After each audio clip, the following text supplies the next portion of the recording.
it's been a while. I have some. This is an interesting project to say the least. I'm actually on my laptop here, so just bear with me. It'll be slightly slow until I minimize it down a little bit. So let me. Obviously, I have all the cameras and everything on here, so that's not helping. So I just keep them. I just turned them on earlier to look at something. So just turn all your cameras off. Anything else you need to turn off, we can.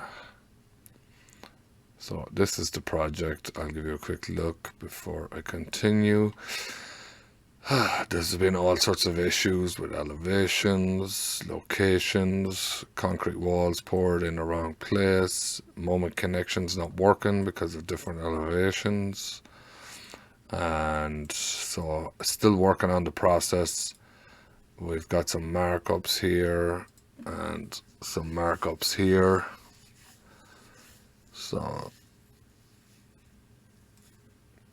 they want to put these plates all the way through, extend the column, stuff like this, right? So let me go in here, and we have a connection. This one, D618. All right, so this one here. So I've been working on this. So I've added the plates, split the column. I have requested the information regarding this plate on the top because they're saying they want the plate, but it's probably going to have to be welded because the architect's probably not going to want it. So I don't want to draw it in at all the locations and then have to start it again. So you can see there's a moment there. All right, so I need two moment connections. So basically what I did was I created a plate that is a ½ inch bigger than the top. So what I did was I'll actually go through the process. It just involves creating plates yourself. So I'm just going to do a rectangle.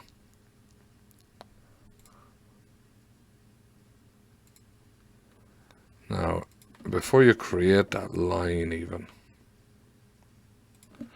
before I create the line, obviously my UCS is in the wrong way. So put your UCS in correct.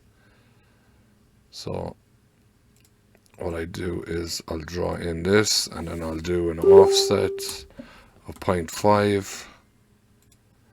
Okay, and then if I want to do a plate, then I'll move down my UCS to that line. Then I'll go to objects and then plate at polyline. Select that, and it's going to create the plate there. I would like the plate to be the bottom of the plate, and then I'll move that down. So what I did when I moved that down was, you can see here on the first one, I had to thicken this plate because it has to go to both sides. So I'll just copy. I like to copy so I have a little below the bottom here. I don't want them to, I want them to just be able to put the backup bar up. It's far easier to just push that in here and tack it onto that, rather than trying to get it up flat on the bottom. It's never flat, so it's easier to get it flat this way. So I would advise that from my field experience. Now, as you can see, this is a ½ inch, so it's a ½ inch all around. I extended these sides, so you can see this beam here is cut back 3/4 of an inch. So if I go back in here, you can see, beam cut 3/4. So it's cut 3/4 for the face, right?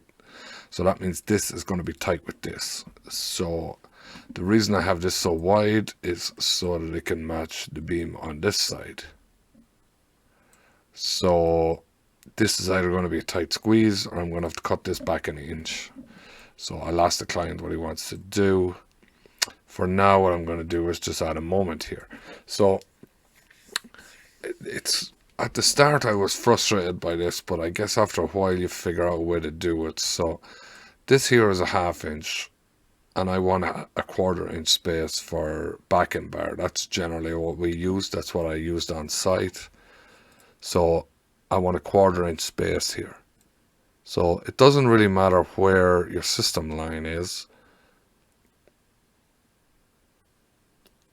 If I put if I put my cut back here, sorry, is 3/4. So that means the space between this plate and the end of the beam is 1/4 of an inch.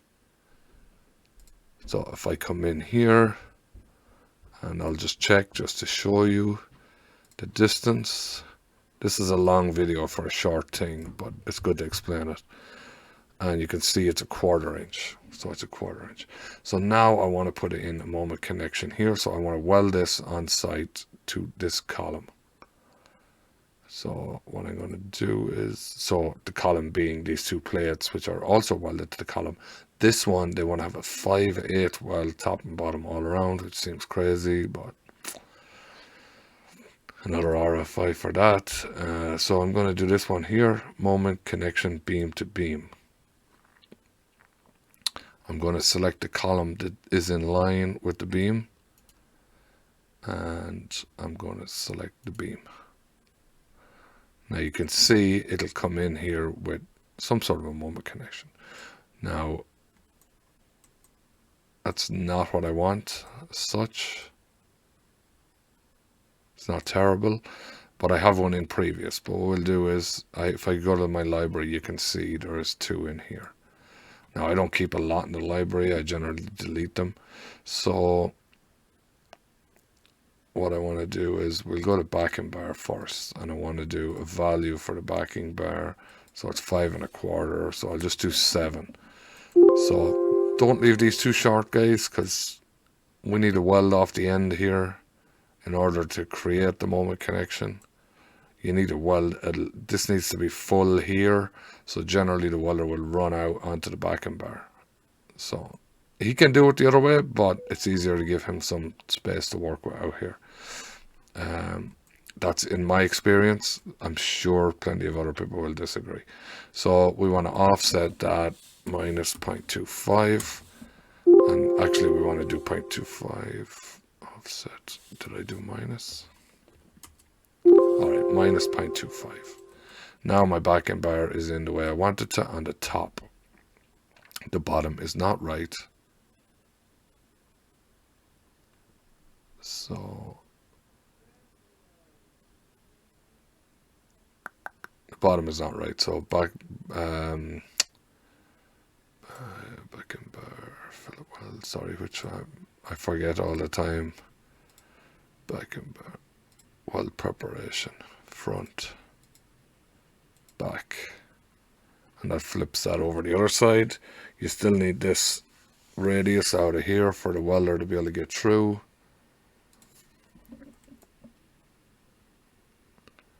Now the only thing is that that's cut back too much for me. So if I go back into it, that should be the one. That is the shear plate, sorry. So this is it here. Weld preparation, inner cut, and I'll leave that at 0.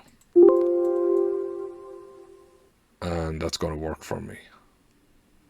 So we're going to be able to weld that on site, and then you can save that if you want.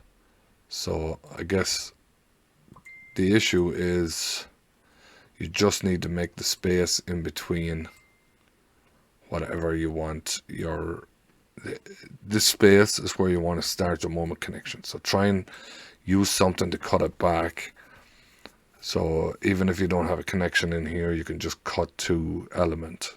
Because if you create the moment connection when this doesn't have a cut on it, it's just going to put your moment connection in here in the middle, which used to frustrate me. So if I go back in here and let's select the top part. Now this one, I believe they're also going to want to weld. As you can see from the markup, they're suggesting a plate. I don't think that's going to work with the architect. So if it did, you would just want to do a moment on the top, I guess. So we can see here, this is kind of weird. So let's see, did this come in? This came in with some default here. Oh, I did the wrong moment connection, did I?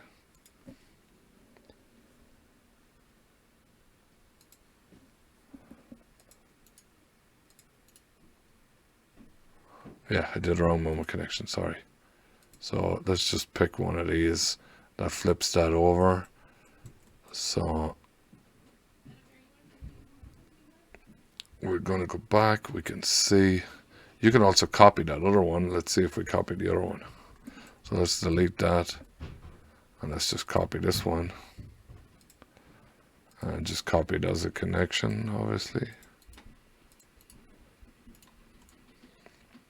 There you go. Now, if they want to do a plate on the top, then you might go back in here and weld preparation, flanges, and yeah, it's not giving me the option. I guess let's see if I do 0 here. There's no option for 0. 90. No.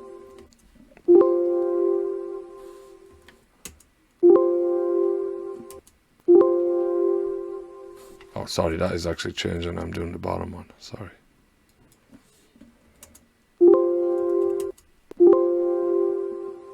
No. So what I would do in this case is probably, I don't think I can just do the one. So what I'd probably have to do is just break the connection. So what I do is, now I've changed a couple of things in there. So what I would do is just delete that. Delete or undo, I use a lot. I'm sure everyone does, or I hope at least. Alright, so now you have that same one in there. And then you would just want to, we've copied that now, so it's not showing me the box. So advanced joint properties, and then just go in here and delete these out. And make sure you delete everything, the welds and everything, and then you want to go in here and turn on the features. You want to delete these, and then you can create a custom connection that you can use. I'll leave that there. So now we can just extend the plate out. We have the bottom moment there. We can copy that connection over once the members are the same size, which they are not in this job. So I have to do this at each location. Also, if you get a chance and you see a beam like this, just come in here and turn it back to regular view. And then it will start to work more like Tekla, because you'll have, otherwise you're going to have too many. Now these aren't moments, or otherwise you're going to have too many lines. It's going to slow down your project. So that's kind of what they're looking for at that location,